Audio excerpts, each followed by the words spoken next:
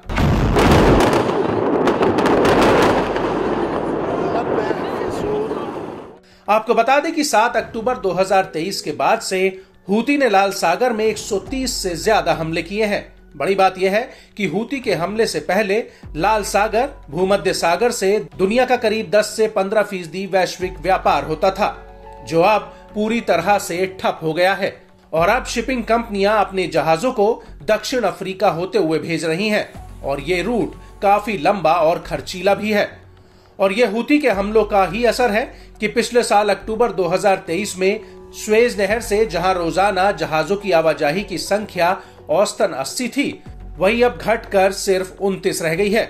ये जानकारी port watch database से मिली है, जिसे IMF और ऑक्सफोर्ड यूनिवर्सिटी एक साथ मिलकर चलाते हैं।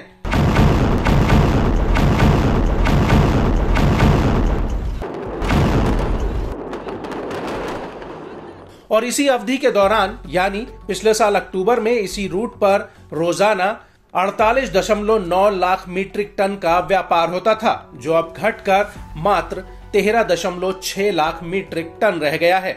जानकारों का कहना है कि दक्षिण अफ्रीका के Cape of Good Hope route पर जहाजों को 10 से 14 दिन का अतिरिक्त समय लगता है, जिसकी वजह से माल ढुलाई की कीमत पिछले साल से करीब 3 गुना तक बढ़ चुकी है और रूट में बदलाव करने से सिर्फ एक चक्कर में $10 लाख का अतिरिक्त ईंधन ही खर्च हो जाता है।